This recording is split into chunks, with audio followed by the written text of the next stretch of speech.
जय हिंद साथियों, आप देखते हैं आज का जो टॉपिक है वो देखेंगे कि किस तरीके से पढ़ाएंगे। हम इतने इजी तरीके से पढ़ाएंगे कि आपको भी मज़ा आएगा और हमें भी मज़ा आएगा। ठीक है, चलिए स्टार्ट करते हैं आज अनुसूची।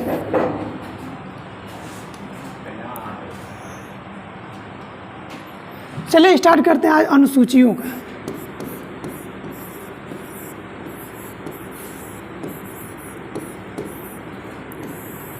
अनुसूचियों को हम इंग्लिश में शेड्यूल बोलते हैं। शेड्यूल लिख लीजिए यहाँ,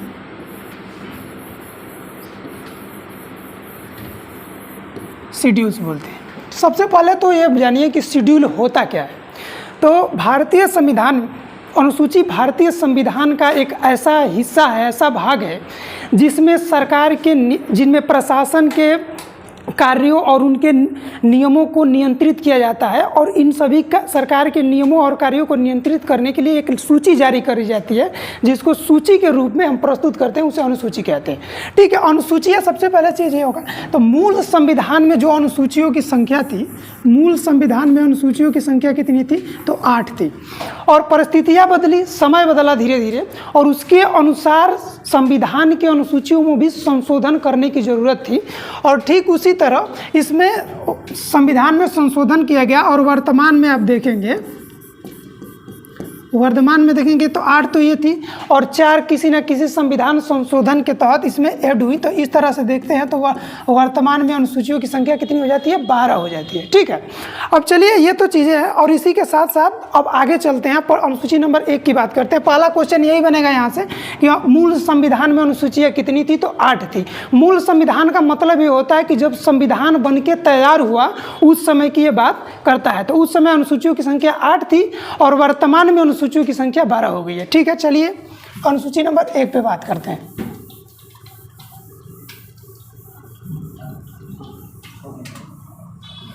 अनुसूची नंबर 1 पे बात करते हैं। प्रथम अनुसूची,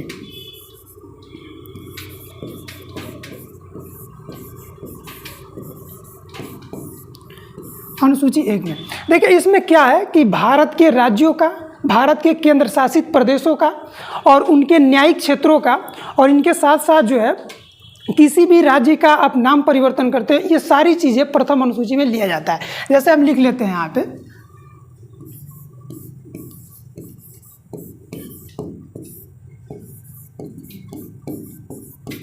केंद्र शासित प्रदेश।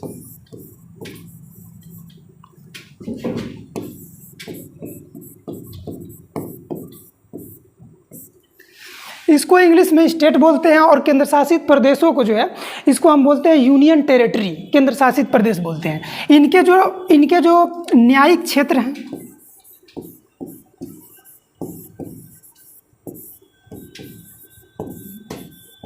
न्यायिक क्षेत्र, इनके नामों में परिवर्तन, इनके नामों से, इनके साथ साथ इनके सीमाओं से,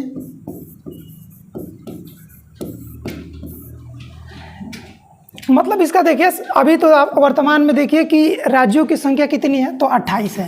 ठीक है, और केंद्र शासित प्रदेशों की संख्या जो है 8 है। तो भारत के राज्यों और केंद्र शासित प्रदेश, उनके न्यायिक क्षेत्रों का और उनके न्यायिक क्षेत्रों और सीमाओं का जो उल्लेख मिलता है वो प्रथम अनुसूची में मिलता है। देखिए, एक राज्य क्या होता है? तो राज्य किसे कहेंगे? सबसे पहले ये जानना इनिशियल पॉइंट है, बेसिक पॉइंट है, इसको जानना बहुत जरूरी है। तो राज्य उस स्थान को कहते हैं जहाँ की जनसंख्या हो, उसका कुछ ना कुछ क्षेत्रफल हो, और उसकी अपनी एक संप्रभुता हो और उसकी अपनी एक खुद की सरकार हो। तो ऐसी व्यवस्था जहाँ पर पाई जाती है उसको हम राज्य कहते हैं, स्टेट कहते हैं। ठीक है, और केंद्र शासित प्रदेश उसे कहते हैं जो क्षेत्रफल में कम हो और वहाँ पर कम जनसंख्या निवास करती हो और राष्ट्र हित के लिए बनाया जाता है, उसको हम केंद्र शासित प्रदेश कहते हैं। ठीक है, और न्यायिक क्षेत्रों से मतलब ये है कि केंद्र शासित और राज्यों को न्याय देने से मतलब तात्पर्य है। नाम और सीमाओं में परिवर्तन, जैसे आप देखिए कि क्या हुआ था कि जैसे हैदराबाद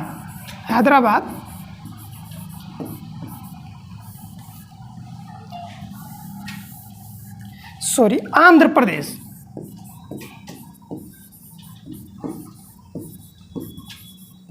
ये आंध्र प्रदेश एक राज्य था। ठीक है, अब इसी से 2 जून 2014 को इस राज्य से काट कर क्या किया गया कि तेलंगाना एक अलग राज्य का निर्माण कर दिया गया। तो मान लीजिए कि ये इसका क्षेत्रफल जो था उसमें परिवर्तन कर दिया गया। जैसे तेलंगाना राज्य बना, केंद्र से उसका जो क्षेत्रफल था सीमा में था और नाम में परिवर्तन कर दिया गया। तो किसी भी राज्य का नाम परिवर्तन आप करते हैं, किसी भी राज्य के क्षेत्रफल में परिवर्तन करते हैं, या इसी के साथ किसी भी राजधानी का परिवर्तन करते हैं, तो वो प्रथम अनुसूची के अंतर्गत रखा जाता है। जैसे एग्जाम्पल लेते हैं राजधानियों का, इसको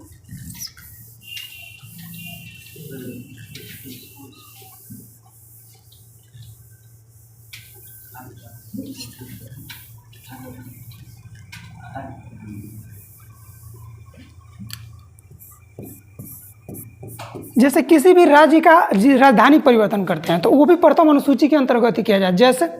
जैसे आप देखे होंगे कि भारत की पहली राजधानी जो थी वो कोलकाता थी, ठीक है, तो वहाँ से परिवर्तन करके दिल्ली लाया गया। जैसे 1969वां संविधान संशोधन किया गया। जैसे ऐसे लिख लीजिए, किसी भी राज्य का राजधानी परिवर्तन करेंगे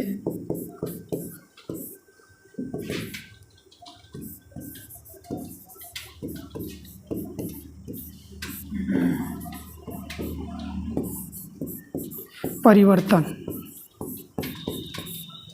ये किसके अंतर्गत आ गया? तो प्रथम अनुसूची के अंतर्गत है। जैसे एग्जाम्पल लेते हैं इसका एक, जैसे देखिए पहले भारत की राजधानी कहाँ थी? कोलकाता थी। अब कोलकाता से 69वां संविधान संशोधन किया गया।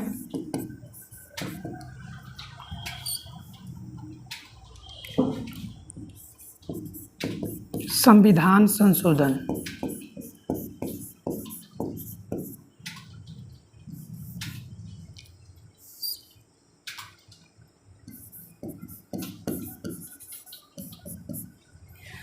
उनहत्तरवां संविधान संशोधन किया, भारत की राजधानी कोलकाता से हटाकर दिल्ली कर दिया। ऐसे किसी भी राजधानी में परिवर्तन जब किया जाता है तो वो प्रथम अनुसूची के अंतर्गत रखा जाता है, ठीक है। तो यहाँ से सिर्फ एक ही क्वेश्चन बढ़ता है प्रथम अनुसूची से कि भारत के राज्यों और केंद्र शासित प्रदेशों का उल्लेख किस अनुसूची में मिलता है? प्रथम अनुसूची में।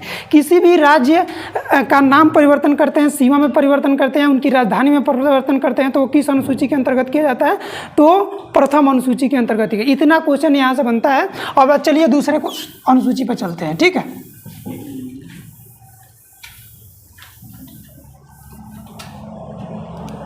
दूसरी अनुसूची में चलते हैं। देखिए दूसरी अनुसूची,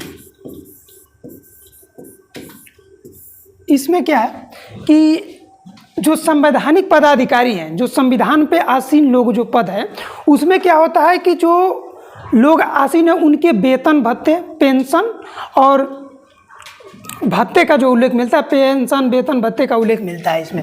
देखिए इसमें क्या होता है कि वेतन, दूसरे अनुसूची में वेतन, भत्ता और पेंशन,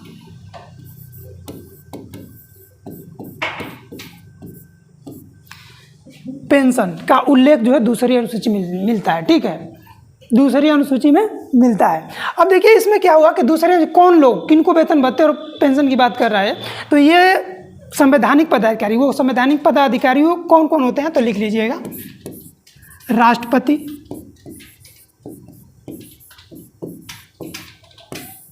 उपराष्ट्रपति,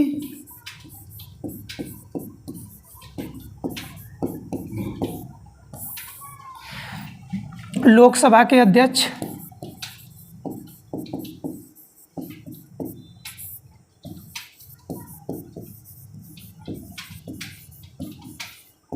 उपाध्यक्ष,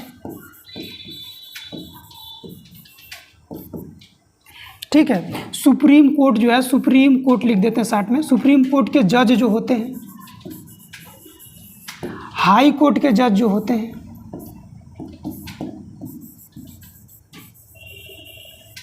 इनके साथ साथ सीएजी जो होते हैं। सीएजी का मतलब ये होता है कि नियंत्रक एवं महालेखा परीक्षक होते हैं। ये जो लोग होते हैं, या लोकसभा के अध्यक्ष हो गए, लोकसभा के उपाध्यक्ष हो गए, इनके वेतन भत्ते और पेंशन का उल्लेख दूसरी अनुसूची में मिलता है। याद कैसे रखिए, बहुत सारे लोग जो होते हैं वो 2 नंबर का धंधा भी करते हैं, 2 नंबर के धंधे से पैसा कमाते हैं। तो इस तरह के ये भी याद रखिए कि दूसरे नंबर में वेतन भत्ते और पेंशन का उल्लेख है। सीधा सीधा वो पूछेगा कि वेतन भत्ते और पेंशन का उल्लेख किस अनुसूची में है? तो दूसरी अनुसूची में। इनमें सबसे वेतन भत्ते संवैधानिक पदाधिकारियों में मिलती है राष्ट्रपति को 5 लाख रुपये सालाना। और इस पर कोई टैक्स नहीं लगता, ये टैक्स फ्री होता है। इनको कहाँ से वेतन मिलता है? तो संचित निधि जो होती है वहीं से इन सबको वेतन मिलता है। ठीक है, क्वेश्चन क्या बनेगा यहाँ से? क्वेश्चन ये एक ही बनता है कि वेतन भत्ते और पेंशन और सैलरी का उल्लेख किस अनुसूची में मिलता है? तो दूसरी अनुसूची में मिलता है। कभी कभी इसको भी मिलान में आने के लिए, लेकिन अभी तक तो क्वेश्चन आया नहीं है वनडे एग्जाम में। ठीक है, देखिए इसको दूसरी हो गए खत्म, और उसके बाद जो है तीसरी पे चलते हैं। तीसरी में पर क्या है कि तीसरी अनुसूची में क्या है?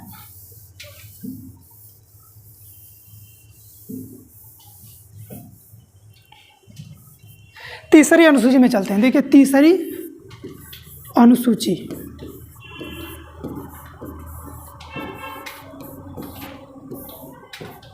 इसमें क्या है? तो इसमें जो संवैधानिक पदाधिकारी हैं उनके शपथ का प्रावधान है। शपथ में ओथ बोलते हैं इंग्लिश में, शपथ लिख लीजिएगा, शपथ। और इसी में कभी कभी प्रतिज्ञा भी देता है, प्रतिज्ञा, जिसको अफर्मेशन बोलते हैं। ठीक है, तो शपथ, किनके शपथ और प्रतिज्ञान की बात करता है ये, तो लिख लीजिएगा इसमें लोकसभा के अध्यक्ष,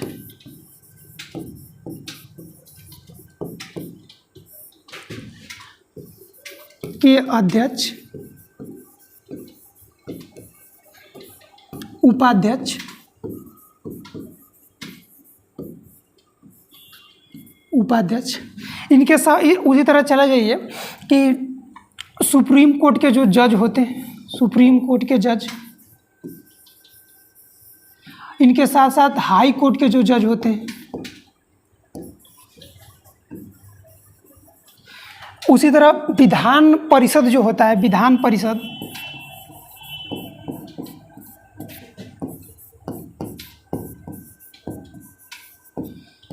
परिषद के अध्यक्ष और उपाध्यक्ष, इनकी बात करता है।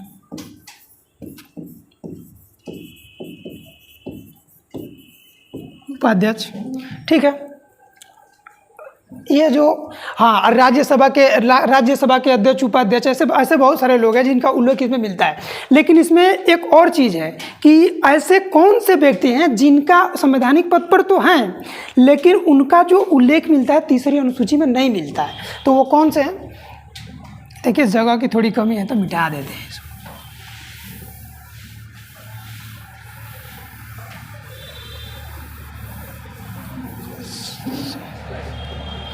देखिए इसमें इसके अपवा मतलब इस तीसरी अनुसूची के तहत कौन कौन शपथ नहीं लेता है, तो वो होता है भारत के राष्ट्रपति, पहला राष्ट्रपति। उसके बाद क्या होता है? राज्यों के जो राज्यपाल होते हैं, राज्यपाल।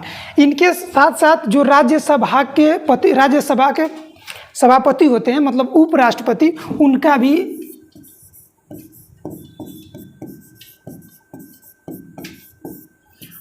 उपराष्ट्रपति, ये तीसरी अनुसूची के तहत शपथ नहीं लेते, बल्कि ये एक अनुच्छेद के तहत शपथ लेते हैं। देखिए 100 से बनेगा शपथ और 100 से ही बनेगा 60। अनुच्छेद 60 के तहत जो होता है वो राष्ट्रपति शपथ लेते हैं। ठीक है, अब देखिए राज्यपाल का शपथ का निकालना है तो एक चीज़ देखिए, इसमें से -1 करिए। जैसे यहाँ लिख लीजिए आप, जैसे 60 में से -1 करिए, क्या मिलेगा? 5 और 9 मिलेगा, 5 9 मिलेगा, 5 और 9 मिलेगा। और ये जो घटाए हैं इसको पहले रख दीजिए, क्या बन गया? 159। बस यही राज्यपाल का अनुच्छेद है जिसके तहत ये शपथ लेते हैं। ठीक है, अब देखिए इनका ज्ञात करना है उपराष्ट्रपति का, तो जो एक इसमें देखिए ये 5 है और 1 है। ठीक है, 5 और 1 है, तो उपराष्ट्रपति के शपथ का अनुच्छेद निकालना है आपको। तो देखिए यहीं से निकालिएगा, जैसे बता रहे हैं 5 1 6 रख दीजिए, बचा क्या? 9, ऐसे रख दीजिए। तो ये उनके अनुच्छेद है। तो ये तीसरी अनुसूची के तहत जो है ये शपथ नहीं लेते हैं राष्ट्रपति, राज्यपाल और उपराष्ट्रपति, और सारे संवैधानिक जो पदाधिकारी हैं वो तीसरी अनुसूची के तहत शपथ लेते हैं। ठीक है, याद कैसे रखेंगे? देखिए शपथ में कितने अक्षर हैं? 1 2 और 3। किस अनुसूची में शपथ का उल्लेख है? 3 ही अक्षर हैं शपथ में, और तीसरी अनुसूची में जो है शपथ का उल्लेख मिलता है, जिसको ओथ टेकिंग प्रोसेस बोलते हैं। या देखिए, शपथ और प्रतिज्ञा में अंतर क्या है कि शपथ जो ईश्वर में विश्वास करते हैं वो लोग शपथ लेते हैं, और प्रतिज्ञा वो लोग लेते हैं जो ईश्वर में विश्वास नहीं करते, अर्थात नास्तिक होते हैं, वो लोग प्रतिज्ञा लेते हैं। ठीक है, यहाँ से सीधा याद रखिएगा राष्ट्रपति का। राष्ट्रपति अनुच्छेद 60 के तहत अनुच्छेद 60 के तहत शपथ लेते हैं, तीसरी अनुसूची के तहत शपथ नहीं लेते हैं। राज्यपाल 159 के तहत शपथ, अनुच्छेद 159 के तहत शपथ लेते हैं, तीसरी अनुसूची के तहत शपथ नहीं लेते हैं। और उपराष्ट्रपति जो है ये किस अनुसूची के तहत शपथ लेते हैं? तो 69 के तहत। याद कैसे रखिए, देखिए 60 में से 1 माइनस करिए 59, और जो 1 माइनस किया उसको पहले रख दी, इधर रख दीजिए। ठीक है, और 5 1 6, और ऐसे 6 और 9 तो है, ऐसा रख लीजिए। ठीक है, ट्रिक ये रखिए। अब देखिए तीसरी अनुसूची यहाँ पे खत्म होती है। क्वेश्चन क्या तीसरी अनुसूची बनता है? पहला बनता है कि शपथ का उल्लेख किस अनुसूची में है? तीसरी अनुसूची में। कौन से ऐसे 3 संवैधानिक पदाधिकारी हैं जो तीसरी अनुसूची के तहत शपथ नहीं लेते हैं? तो राष्ट्रपति अनुच्छेद 60 के तहत शपथ लेते हैं, राज्यपाल 159 के तहत शपथ लेते हैं, और उपराष्ट्रपति जो राज्यसभा के सभापति होते हैं वो 69 के तहत, अनुच्छेद 69 के तहत शपथ लेते हैं। ये लोग जो होते हैं वो तीसरी अनुसूची के तहत शपथ नहीं लेते हैं। चलिए अनुसूची 4 पे चलते हैं।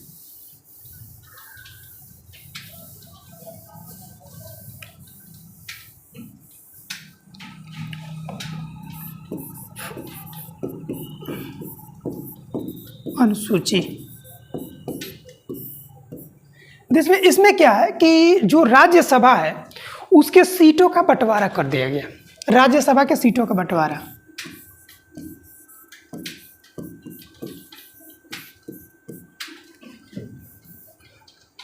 राज्यसभा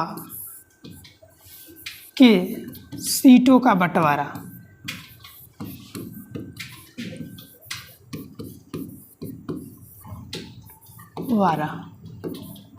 ठीक है, राज्यसभा में सीटों का बंटवारा। इससे देखिए इसमें क्या होता है कि ये चौथी अनुसूची में ही ये लिख दिया गया है कि किस राज्य से कितना जो है total number of MP Rajya Sabha में जाएगा, ये शुरू में ही लिख दिया गया। जैसे राज्यसभा में सीटों का बंटवारा किया गया, जैसे उत्तर प्रदेश की राज्यसभा की सीटें कितनी हैं? तो 31 हैं। उत्तर प्रदेश की राज्यसभा की सीटें कितनी हैं?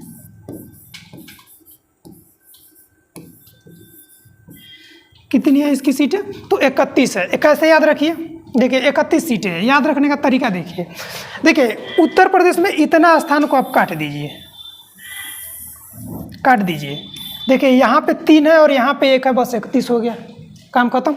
उसी तरह देखिए बिहार, जैसे बिहार में और पश्चिम बंगाल,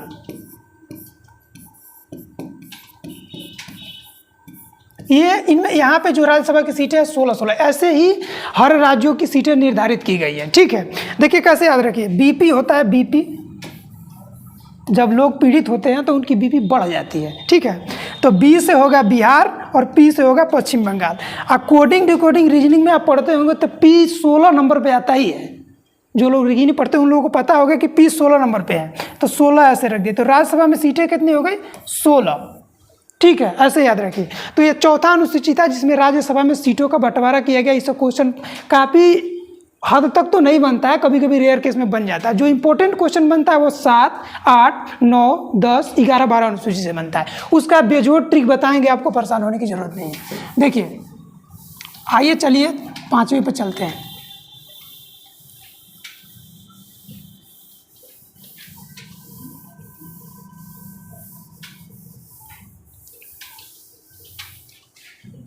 चलिए देखिए 5वीं अनुसूची क्या है। 5वीं अनुसूची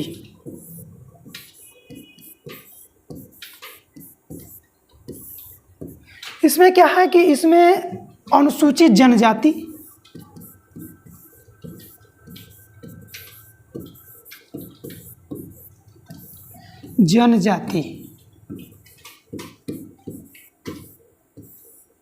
और क्या अनुसूचित जाति,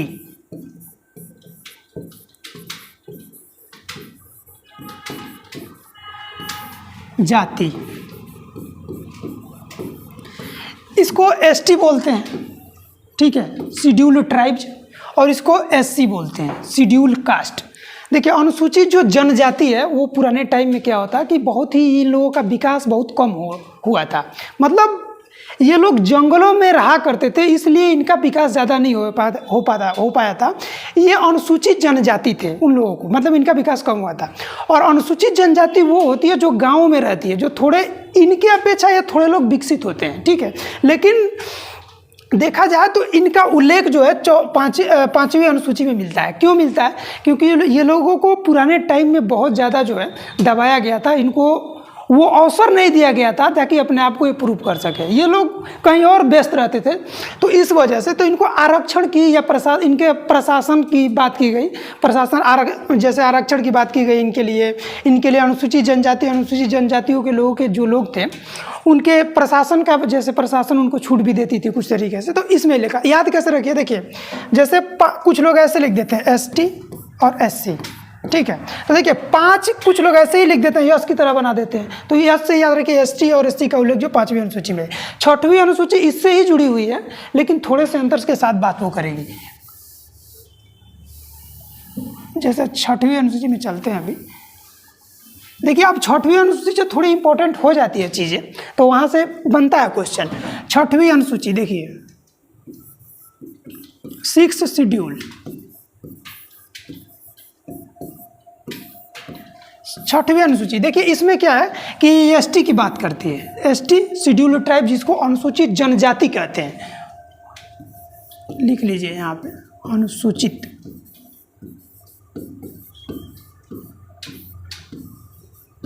जनजाति, अनुसूचित जनजाति इसकी बात करती है। ये किस राज्य में? ऐसे 4 राज्य हैं जहाँ पे इनका खास प्रशासन का वर्णन किया गया है। वो कौन कौन से राज्य हैं? असम है, असम, त्रिपुरा, मेघालय और कौन है? मिजोरम।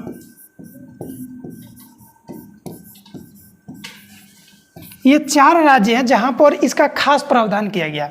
याद कैसे रखिए, ये चारों राज्य का नाम अगर पूछा जाए तो देखिए ATM तो आप यूज करते होंगे ना, जिससे पैसा वैसा निकाला जाता है। उसकी स्पेलिंग क्या होती है? ट्रिक लिख लीजिए यहाँ पे, AT, ट्रिक लिखिए ATM, ठीक है। ATM याद रखिए और एम अपने मन से याद रखिए। देखिए A से क्या होगा? असम, T से क्या होगा? त्रिपुरा, M से क्या होगा? मेघालय, M से क्या होगा? मिजोरम। तो ये 4 राज्य हैं जहां पर अनुसूचित जनजातियों के लिए प्रशासन का वर्णन किया गया है, ठीक है, 6वीं अनुसूची में। याद रखिए, इसे पूछा जाएगा कि कोई इसमें से 4 नाम दे देगा और कोई जो इसमें नहीं सम्मिलित है अनुसूचित जनजाति से संबंधित, उसका कोई एक अलग राज्य दे देगा जिसमें आपको छांटना होगा, ठीक है। प्रैक्टिस कराएंगे तो सब बताएंगे उसमें, ठीक है, परेशान होने की जरूरत नहीं है। चलिए ठीक है, देखते हैं 7वें अनुसूची में। यहाँ से ये इंपॉर्टेंट हो जाता है क्योंकि यहाँ से क्वेश्चन एग्जाम में वो बनते भी हैं।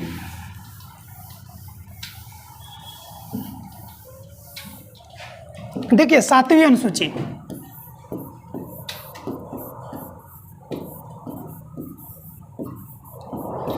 सातवीं अनुसूची में किसका उल्लेख है? तो शक्तियों का विभाजन किया गया, शक्तियों का विभाजन कर दिया गया इसमें।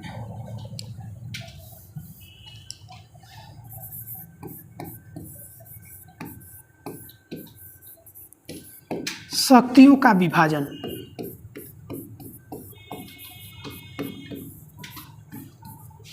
शक्तियों का विभाजन कर दिया गया। अब शक्तियों का विभाजन कैसे किया गया? तो इसके लिए सूची बनाई गई। जैसे आप देखेंगे तो ऐसे सूची बनाई जाएगी। यहाँ पे क्या था? यहाँ पे संघ सूची था, सेंट्रल लिस्ट, या इसी को हम केंद्र सूची भी बोलते हैं, दूसरा नाम है, ठीक है। उसके बाद क्या हुआ कि यहाँ पे राज्य सूची बनी, राज्य सूची, 3 सूचियाँ हैं इसमें, राज्य सूची, ठीक है, स्टेट लिस्ट। और उसके बाद एक और सूची बनी जिसको हम बोलते हैं समवर्ती सूची,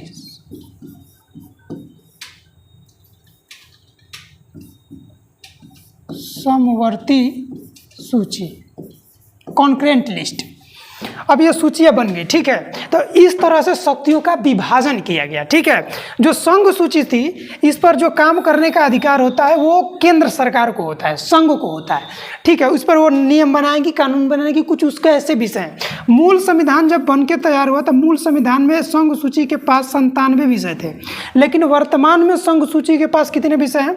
वर्तमान में अगर हम बात करते हैं तो इनके पास 100 विषय हो गए हैं, ठीक है, जिस पर ये काम करेंगे, जिस पर ये नियम बनाएंगे, ठीक है। जैसे संघ सूची के जैसे एग्जाम्पल लेते हैं एक दो, जैसे आप देखा होगा जनगणना। जनगणना किसका विषय है? तो वो संघ सूची का विषय है। हर 10 साल के बाद जनगणना होती है, वो संघ सूची का विषय है। जैसे उसी तरह विदेशी संबंध है, लिख लीजिएगा एग्जाम्पल में जनगणना, हर 10 साल के बाद जनगणना होती है। जनगणना, विदेशियों से संबंध, विदेशियों से ऐसे ऐसे करके इसमें 100 विषय हैं जिस पर ये काम करती है, कानून बनाती है। उसके बाद आता है राज्य सूची। राज्य सूची में देखेंगे मूल संविधान में क्या था। इसमें मूल संविधान में 66 विषय थे।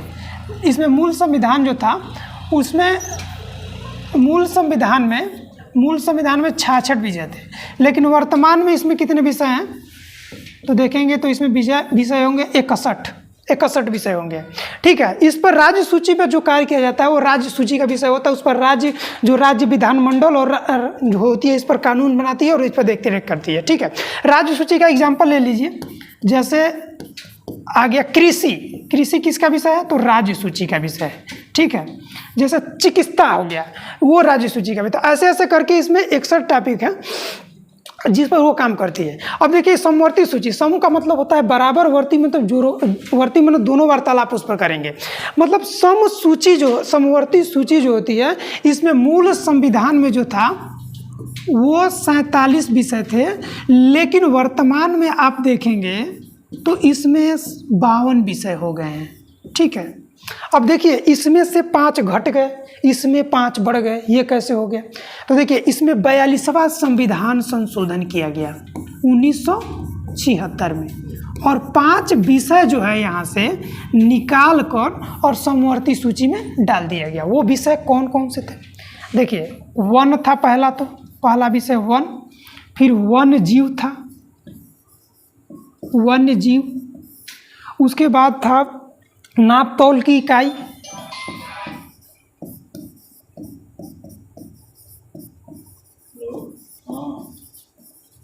थी, ठीक है। न्यायिक प्रशासन था, लिख लीजिएगा न्यायिक प्रशासन। और एक और था इसमें जनसंख्या नियंत्रण या परिवार नियोजन, लिख लीजिएगा जनसंख्या नियंत्रण या परिवार नियोजन।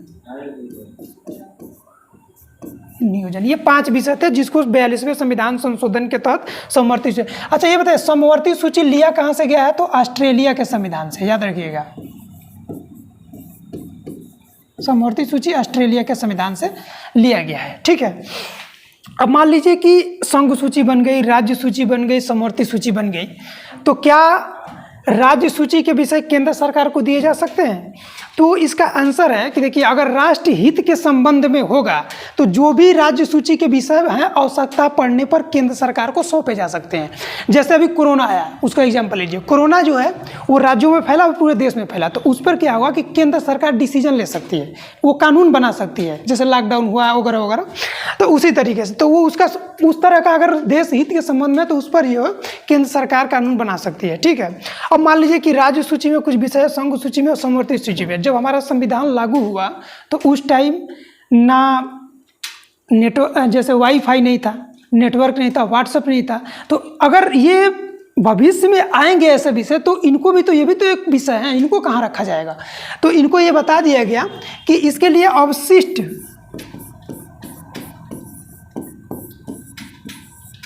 शक्तियाँ, जो शेष बची हुई शक्तियाँ हैं, अवशिष्ट शक्तियों के अंतर्गत रखा जाएगा, ठीक है। देखिए इसमें सूची पूछे तो 3 ही है, और ये अवशिष्ट शक्तियाँ जो है ये कनाडा के संविधान से लिया गया है, याद रखिएगा।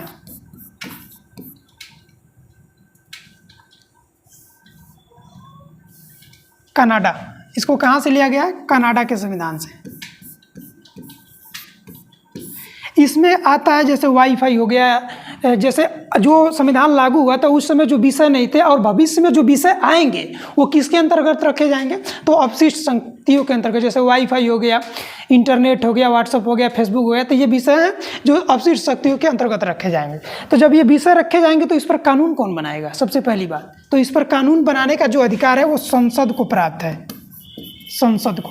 इस पर कानून कौन बनाएगा, तो संसद। इस पर कानून संसद बनाएगी, ठीक है। अगर संसद नहीं बनाती है तो उस स्थिति में केंद्र सरकार इस पर कानून बनाएगी, सरकार इस पर कानून बना देगी, ठीक है। तो ये रही यहाँ से। और देखिए यहाँ से क्वेश्चन क्या बनता है, पूछेगा कि अपशिष्ट शक्तियों, जैसे शक्तियों का विभाजन किस अनुसूची में है, तो 7 है। देखिए 100 से 7, 100 से शक्तियों का विभाजन, ठीक है। 100 से 7, 100 से सूचियाँ, ठीक है। इसमें कितनी सूचियाँ, 7वीं अनुसूची में कितनी सूचियाँ हैं, तो संघ सूची, राज्य सूची, समवर्ती सूची, 3 सूचियाँ हैं, ठीक है। संघ सूची में मूल संविधान में कितने विषय थे, तो 97। वर्तमान में कितने विषय हैं, तो 100 विषय हैं। इसके एग्जाम्पल जनगणना, विदेशी संबंध, बहुत सारे हैं, ठीक है। और राज्य सूची में इस पर कानून कौन बनाएगा, तो जो है केंद्र सरकार बनाएगी। राज्य सूची में मूल संविधान में कितने विषय थे, तो 66 विषय थे। वर्तमान में कितने हैं, तो 61 विषय हो गए हैं। जैसे कृषि हो गया, इसके विषय हैं। उसी तरह 42वां संविधान संशोधन के तहत कौन से 5 जो विषय थे वो समवर्ती सूची में डाल दिए गए, तो ये थे वन था, वन्यजीव था, और ये था नापतोल की इकाई थी, न्यायिक प्रशासन था, और जनसंख्या नियंत्रण या परिवार नियोजन, ये 5 विषय उसमें रखे गए थे। वो समवर्ती सूची कहाँ से लिया गया, ऑस्ट्रेलिया से। अपशिष्ट शक्तियाँ जो भविष्य में ऐसे कुछ विषय आएंगे वो किसके अंतर्गत रखे, जैसे इंटरनेट हो गया, वाईफाई हो गया, व्हाट्सअप हो गया, फेसबुक हो गया, ये अपशिष्ट शक्तियों के अंतर्गत रखे। इस पर कानून बनाने का अधिकार किसको है, तो संसद को है। संसद कानून नहीं बनाएगी तो कौन बनाएगा, तो केंद्र सरकार बनाएगा कानून इसमें, ठीक है। तो याद रखिएगा इसे। ये अपशिष्ट शक्तियाँ कहाँ से लिया गया, कनाडा के संविधान से। ये 7वीं अनुसूची थी जिसका उल्लेख हमने कर दिया। अब चलिए 8वीं पे चलते हैं।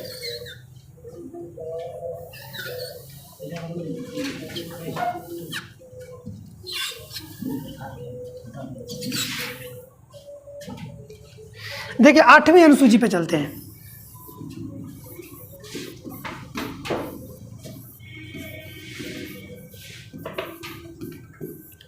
आठवीं अनुसूची, इसमें क्या है, तो मानक भाषाओं जो है, मानक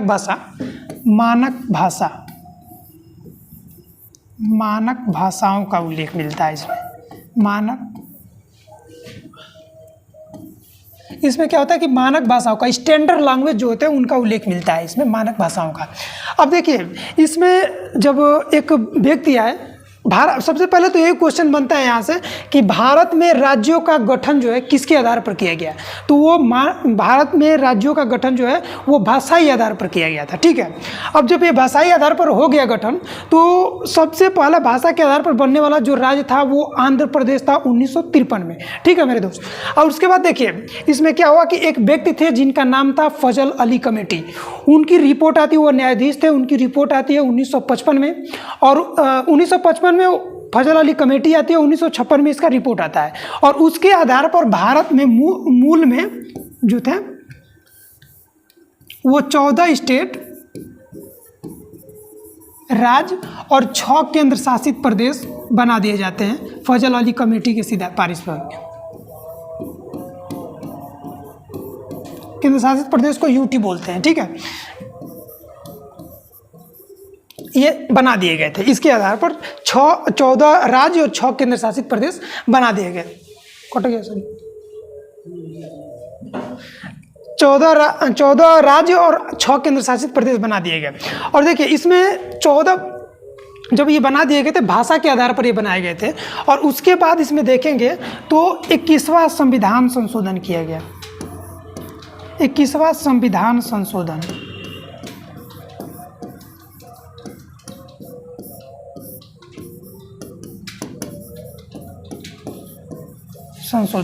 और इसके तहत एक भाषा जोड़ी गई जिसका नाम था सिंधी।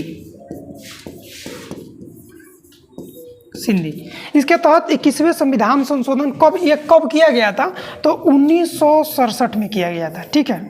और इसके तहत जो है एक 15वीं हमारी मानक भाषा के रूप में सिंधी बनी, ठीक है। पहले ये मानक भाषा नहीं थी हमारी, ठीक है। संविधान संशोधन के तहत बनाया गया। उसी तरह आप देखेंगे कि 71वां संविधान संशोधन किया गया,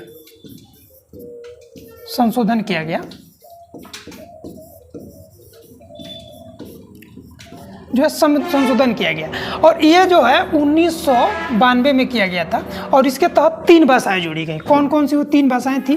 3 भाषाओं का नाम लिख लीजिएगा। पहला भाषा इसमें जाता नेपाली, नेपाली। दूसरी इसमें जो भाषा थी मणिपुरी,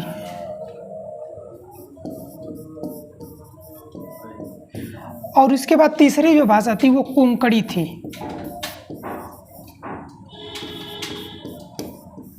ये 3 भाषाएं। ये देखिए, ये क्या है, एक विदेशी भाषा है नेपाली, हमारे देश की नहीं। तो ये यहाँ से कोई भी क्वेश्चन बन सकता है कि कौन सी ऐसी विदेशी भाषा है जो हमारी मानक भाषा है, तो ये नेपाली। ठीक है, याद रखिएगा नेपाली। उसके बाद इसको याद रखने के बहुत सारे तरीके भी हैं, लेकिन जो फेमस तरीका जो आपको भी पसंद आता है, नमक याद रखिए, नमक। 9 से ट्रिक लिख लीजिएगा, नमक। 9 से नेपाली, म से मणिपुरी, और को से कोंकणी। कोंकणी जो है गोवा में बोली जाती है, गोवा और महाराष्ट्र में बोली जाती है। ठीक है, 71वां संविधान संशोधन। उसी तरह से ये तो 71वां संविधान, 21वें संविधान संशोधन के तहत एक जोड़ दी गई भाषा। 71वें संविधान 1992 के तहत 3 भाषाएं जोड़ दी गई इसमें। ठीक है, इस तरह से आप देखेंगी तो 14 तो ये थे, 15, 16, 17, 18 भाषाएं तो हो गई हमारी। अब इसको देखिए, इसी तरह से देखिए, ये 21वां और 71, इन दोनों को जोड़िए, क्या होगा? 92। और इसमें कौन सी एक भाषा इसमें जोड़ी गई थी, और 1, 2, 3 भाषाएं इसमें जोड़ी गई थी, तो कुल कितनी भाषाएं हो गई? 4। तो देखिए, 52वें संविधान संशोधन के तहत जो है इसमें 4 भाषाएं जोड़ी गई, 4 भाषाएं जोड़ी गई। इसका भी तरीका है, ट्रिक याद रखिएगा। लड़के क्यों पढ़ते हैं? SDM बनने के लिए, तो SDM याद रखिए, SDM, और अपने आप से लगा लीजिए B। देखिए, यस से क्या होगा? संथाली। ठीक है, संथाली। डी से होगा डोंगरी। एम से होगा मैथिली, और बी से होगा बोडो। ये 4 भाषाएं। इस तरह से देखें तो वर्तमान में जो है, वर्तमान में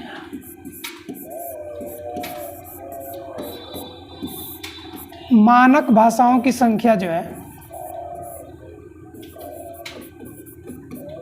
22 हो गई है। ठीक है, वर्तमान में मानक भाषाओं की संख्या क्या हो गई? 22 हो गई है। ठीक है, अब क्वेश्चन क्या क्या बनता है ये देखिए। पहला बनेगा कि मूल संविधान में कितने राज्य और कितने केंद्र शासित प्रदेश बना दिए गए? भाषा के आधार पर 14 राज्य और 6 केंद्र शासित प्रदेश बनाए गए। भारत में राज्यों का गठन किसके आधार पर किया गया था?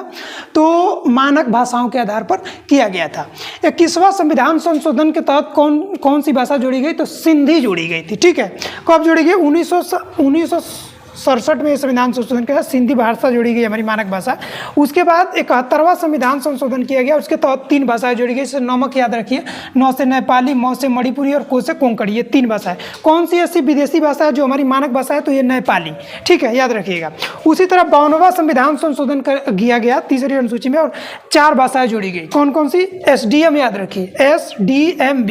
ये S से संथाली, D से डोंगरी, M से मैथिली, B से बोडो। ये 4 भाषाएं जोड़ी गई। इस तरह से वर्तमान में मानक भाषाओं की कुल संख्या 22। ठीक है, देखिए, याद रखने का 2 अगर आपको याद है, तीसरी संशोधन 8वीं अनुसूची में नहीं याद है, तो देखिए 21 और 71 को जोड़ेंगे तो 92 मिल जाएगा आपको। ठीक है, और इसमें 1 भाषाएं जोड़ी गई, इसमें 3 भाषाएं, 3, 1, 4, इसमें 4 भाषाएं जोड़ी गई थी।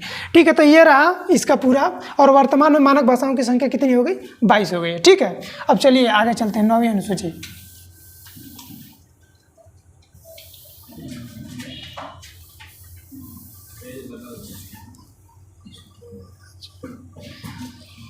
देखिए, अब यहाँ से एक तरीके के एक सीक्वेंस में चलते हैं। देखिए, यहाँ से 9वीं अनुसूची,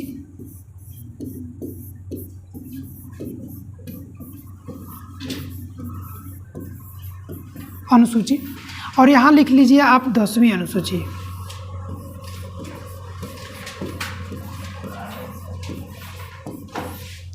यहाँ लिख लीजिए 11वीं अनुसूची,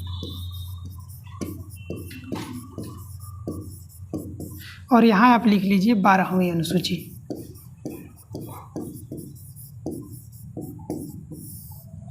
देखिए, पहला देखिए, अब मूल संविधान में कितनी अनुसूची थी? 8, और जब ये 9वीं अनुसूची जोड़ी गई तो इसको पहला संविधान संशोधन के तहत 9वीं अनुसूची को जोड़ा गया था। कब जोड़ा गया? तो 1951 में इसको संविधान, सन लिख लीजिएगा इधर, 1951 पहला संविधान संशोधन किया गया इसमें। तो यहाँ पे संशोधन लिख दीजिएगा,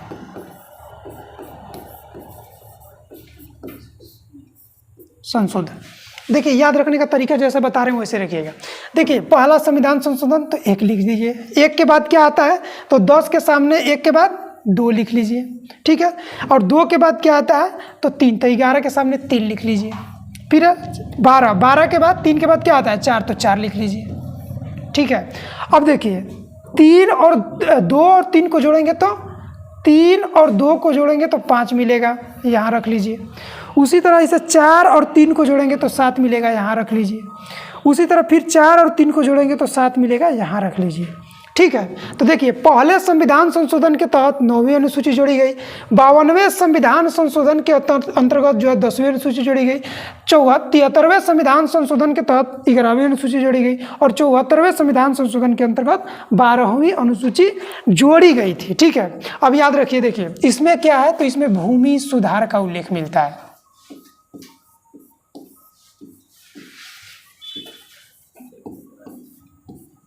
भूमि सुधार का, ठीक है। यही एक इम्पोर्टेंट भी है इसमें। पहला संविधान संशोधन है, पूछता है कि पहला संविधान संशोधन के तहत कौन सी अनुसूची जोड़ी गई, तो 9वीं अनुसूची। कब जोड़ी गई? 1951 में पहली अनुसूची जोड़ी गई, 9वीं अनुसूची। इसमें किसका उल्लेख मिलता है? भूमि सुधार का। भूमि सुधार क्यों किया गया? क्योंकि आप जानते हैं कि पहले के टाइम में जमींदारी प्रथा चलती थी और एक ही व्यक्ति के पास बहुत सारा जमीन होता था। तो इसको यहाँ पर क्या होता था कि जो मजदूर किसान जो था वो बहुत ज़्यादा वर्क करता था और उसको खाने के लिए नहीं मिल पा रहा था। तो इसीलिए ये भूमि सुधार किया गया कुछ राज्यों में, ताकि लोगों को भूमि मिल सके और वो अपना जीवन यापन कर सके, ठीक है।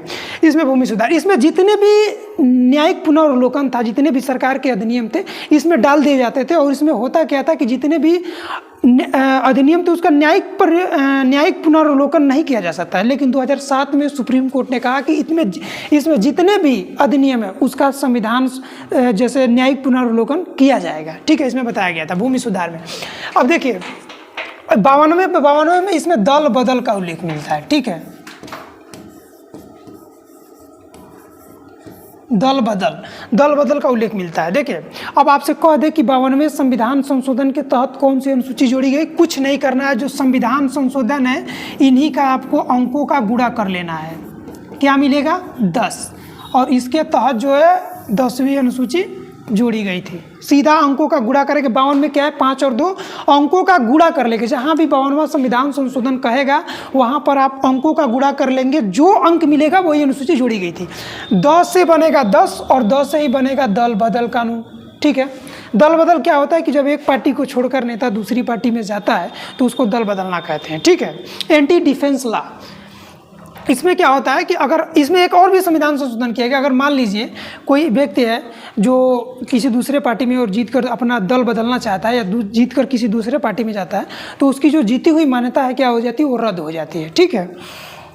और इसमें एक और चीज़ है कि 91वां संविधान संशोधन किया गया 2003 में। और इसमें बताया गया कि 2/3 लोग अगर किसी पार्टी को छोड़कर दूसरी पार्टी में जाके समाहित होते हैं तो उनकी जीती हुई मान्यता रद्द नहीं होगी, बल्कि वैसी बनी रहेगी। इक्का दुक्का लोग जाते हैं तो रद्द हो जाएगी। इसमें यह माना जाएगा कि इसमें दल बदलना नहीं माना जाएगा। 2/3 लोग अगर छोड़ के जाते हैं तो उसमें क्या कहा जाएगा कि पार्टी ने विलय कर लिया दूसरी पार्टी के साथ, विलय का भाव होगा उसमें, ठीक है। याद रखिएगा इसको। और देखिए ये कब किया गया? तो 1985 में ये 10वां संविधान संशोधन 52वां संविधान संशोधन के तहत 10वीं अनुसूची जुड़ी गई, ठीक है। ये 73 है। 73वां के तहत जो है 11वीं अनुसूची जोड़ी गई थी। 11वीं अनुसूची जब जोड़ी गई तो इसमें क्या है,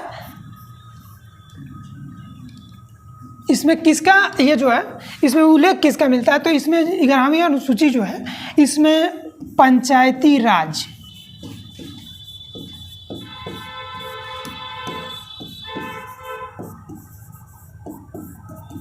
पंचायती राज की जो शक्तियां हैं उसका उल्लेख मिलता है 11वीं अनुसूची में, ठीक है। अब 11वीं अनुसूची में इसका मिलता है। इनके पास विषय कितने हैं जिस पर एक काम करेंगे?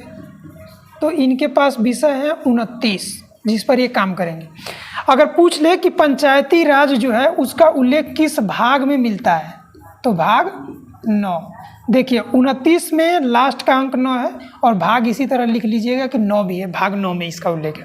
देखिए ऑप्शन में आ जाएगा तो वहाँ से कर लीजिएगा, जैसे 28 29 दे दे तो 29 में 9 और 2 को जोड़ेंगे तो 11 ही मिलेगा, ठीक है। तो इसमें पंचायती राज का उल्लेख मिलता है जिसमें 29 विषय हैं और इसका पंचायती राज का उल्लेख जो है भाग 9 में मिलता है। इसमें डिटेल से चर्चा करेंगे पंचायती राज के आएगा जब तब। और देखिए ये 74वां संविधान संशोधन, इसमें क्या हुआ, इसमें क्या नगर पंचायत,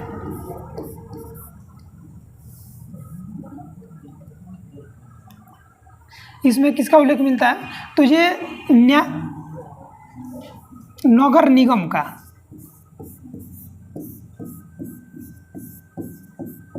नगर निगम का इसमें उल्लेख है। इनके पास विषय कितने हैं, तो इनके पास जो विषय हैं वो 18 है, ठीक है, 18 विषय है जिसपे ये काम करती है। इनका उल्लेख किस भाग में मिलता है नगर निगम का, तो देखिए 8 1 9, 9 का क, 9 के क में इसका उल्लेख मिलता है नगर निगम का, ठीक है। अब चलिए तो ये हो गया पूरा, इसका एक बार देख लेते हैं। देखिए पहला संविधान संशोधन के तहत कौन सी छूटी गई, 9वीं अनुसूची, जिसमें उल्लेख किसका है, तो भूमि सुधार का। कब संविधान संशोधन, पहला संविधान संशोधन 1951 में, जब लागू हुआ संविधान उसके 1 साल बाद। देखिए 10वीं अनुसूची 52वें संविधान संशोधन के तहत, इसमें 10 से दल बदल का उल्लेख मिलता है। इसमें 52वें संविधान संशोधन के तहत कौन सी अनुसूची, देखिए 5 और 2 है, 5 गुणे 2 करिएगा तो 10 मिलेगा, ठीक है। कब किया गया, 1985 में, ठीक है। ग्राम पंचायत की शक्तियों का उल्लेख किसमें किया गया, तो वो किया गया 11वीं अनुसूची में, ठीक है। ये 73वें संविधान संशोधन के तहत 1992 में इसको जोड़ा गया था, 11वीं अनुसूची, इसको भी 1992 ये जो है इसमें उल्लेख किया गया था, ठीक है। इनके पास कितने विषय हैं, तो 29 विषय हैं इनके पास। भाग क्या है, भाग 9 को, ठीक है। उसके 12वीं अनुसूची 74वें संविधान संशोधन के तहत जोड़ी गई और इसमें क्या हुआ कि नगर निगम, जिसको शहरी निकाय कहते हैं, उसका उल्लेख 12वीं अनुसूची में मिलता है और इनके पास 18 विषय हैं जिस पर ये काम करती हैं। और विषय के साथ साथ एक चीज़ और देखिए कि इनका उल्लेख किस भाग में मिलता है, तो भाग 9 को। ये रहा पूरा अनुसूचियों का ब्यौरा आपके साथ रख दिया गया और कल हो सकता है तो इसका प्रैक्टिस भी मिल जाए जब टाइम मिलेगा उसके साथ, तो वहाँ पे मज़ा आएगा तब।